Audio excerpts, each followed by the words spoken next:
Majalah Bobo, edisi 28 Maret 1987, bersama Warplane.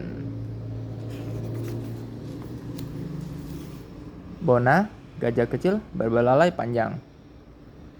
Ini satu monyet. Dia naik ke atas pohon. Tidak mudah dicapai. Jerapah mau tangkap juga tidak mudah. Untung ada Bona. Lucu ya. Ini halo Bo. Kawan-kawan, suratnya dijawab oleh Bobo di sini. Coba tanya ke papa sama kawan-kawan. Ada nggak dulu masuk ke sini suratnya? Cerita di kolom komentar ya. Ngeng. Resep menjadi rajin. Nih, kalau mau jadi rajin, pesan dari cerita ini, jalanin aja. Kalau sudah kebiasaan rajin, ringan kok jalaninnya. Sekali lagi, jalanin aja.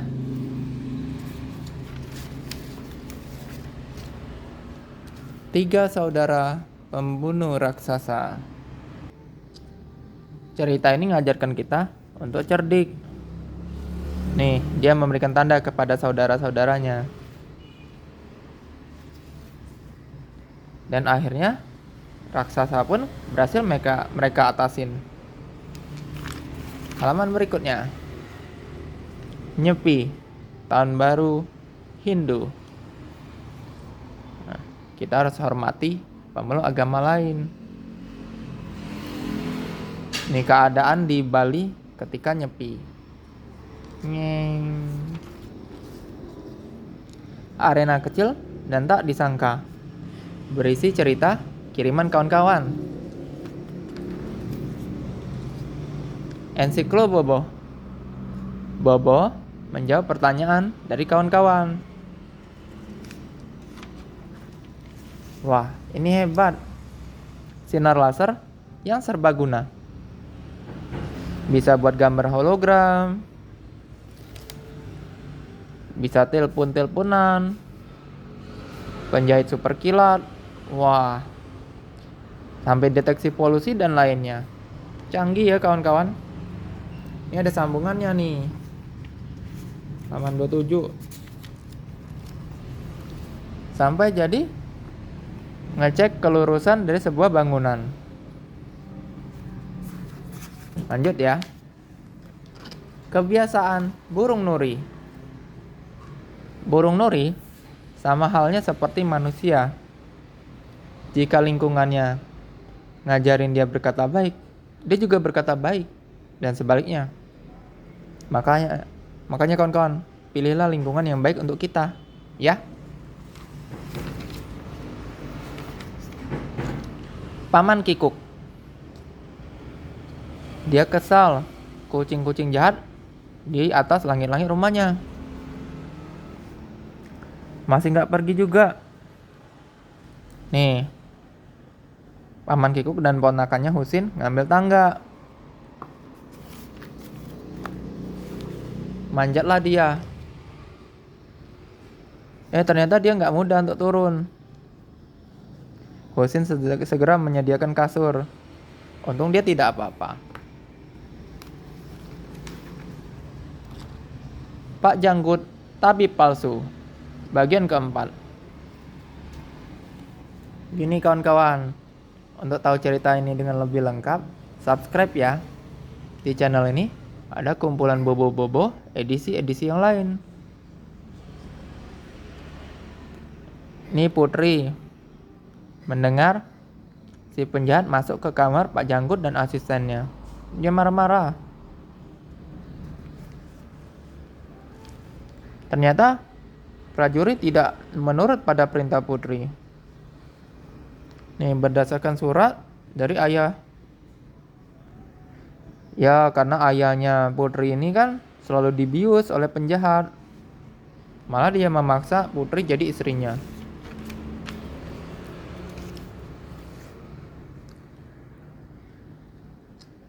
Dia memerintahkan Pak Janggut dan asistennya untuk ditangkap. Pak Janggut berusaha melarikan diri. Pak Janggut dilempari tulang, pingsan dia. Tapi si asistennya berhasil melarikan diri. Namanya Jody. Dia berhasil memanjat dan lari.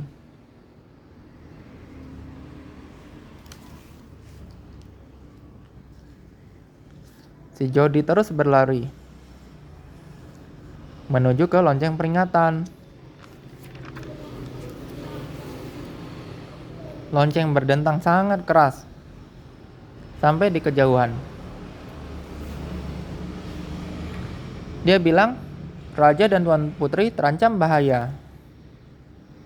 Dia ngajak masyarakat untuk menyelamatkan raja. Satu orang yang sok tahu bilang dia ini buat bohong. Jadi kesal. Datang para prajurit kerajaan bersambung. Seru kan ceritanya? Makanya subscribe ya. Seorang pemberani dari Adi Nifas. Ini berkisah tentang perkampungan di Ethiopia, Afrika. Di pause dan zoom ya untuk melihat. Nah,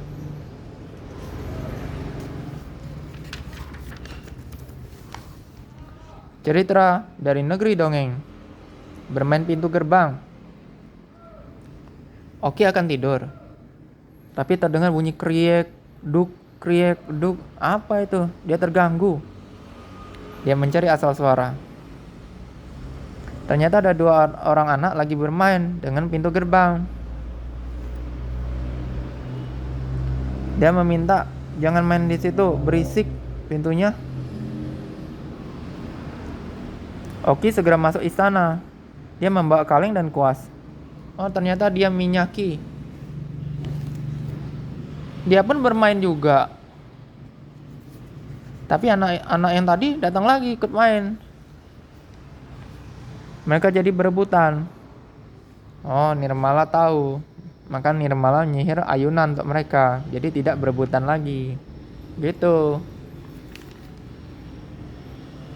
Sayembara Bobo. Sini ada teka-teki silang untuk kita isi. Rubrik coret-coret. Ada gambar dan ada puisi kiriman kawan-kawan. Ayo, berani nggak nih menggambar dan nulis puisi? Berani dong. Ada humor sedikit. Untuk latihan di rumah, berisi soal-soal latihan dari kelas 3, 4, dan seterusnya. Sang penyeludup. Ini sebuah kisah yang ngajarin kita untuk jadi bijak. Nasaruddin yang cerdik dan banyak akal. Kalung pinjaman. Cerita ini ngajarkan kita untuk tidak terlalu banyak gaya. Kalung yang dipinjam, mereka kira kalung asli ya. Dia pakai dengan penuh gaya. Ternyata kalung itu hilang. Waduh, dia ganti, harga sangat mahal, sehingga bertahun-tahun harus banting tulang untuk membayar utang sana sini. Untunglah akhirnya ketemu lagi kepada nyonya yang dulu minjamkan kalung itu. Ternyata itu kalung palsu. Nyonya ini jujur kepada mereka. Makanya jangan terlalu banyak gaya ya. Kanzi, kera yang cerdas. Ya, ini namanya Kanzi. Dia bisa belajar banyak hal. Dan dia bisa komunikasi. Lihat nih. Lewat tanda-tanda inilah dia berkomunikasi dengan manusia. Keluarga Bobo. Paman Gembul ulang tahun. Nah, ini hadiah-hadiah penuh kejutan untuknya. Ternyata kado yang dia buka itu untuk Bobo. Lucu ya. Dia buka terus sampai jadi kecil. Ternyata isinya adalah kue untuk Paman Gembul. Nah, seru dan lucu kan cerita-ceritanya? Makanya, supaya kami para mainan selalu semangat cerita, subscribe, like, komen, dan share ya kawan-kawan. Ingat, subscribe ya.